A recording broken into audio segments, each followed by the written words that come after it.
after 65 this morning. Deb, good morning to you.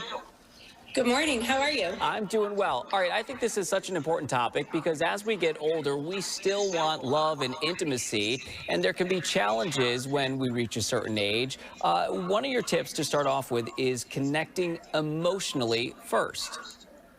Yes, connecting emotionally as opposed to just jumping into something physical is really important. It gives you confidence.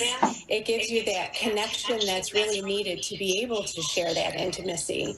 So I know things can be a little bit anxious sometimes when you're meeting new people, but just making sure you have that underlying relationship first is really important. And you say have confidence as well. Talk about that because I think that's difficult at any age sometimes when we talk about dating and intimacy, but having confidence when you're older. It is. It's common with anyone, but when you're not confident, it makes your partner feel less confident as well. So having that confidence, owning your body, understanding your body, and being open about everything with your partner is really important.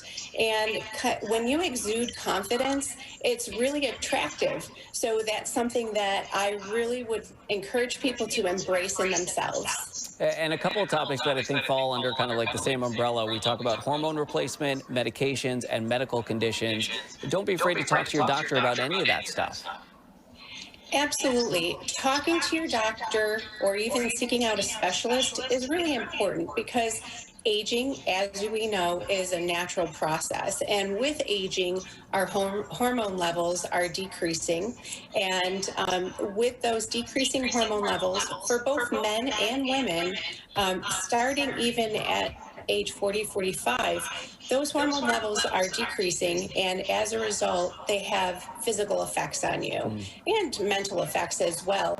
But if you can talk to a doctor about bioidentical hormones, this is something that really it's kind of like an anti-aging thing, but it also will help you with the physical effects of aging that can interfere with intimacy. Yeah. So if you talk to your doctor, this is something that really can help you. Yeah, an important conversation to have, and I think one we tend to avoid at all ages because it can be uncomfortable at times.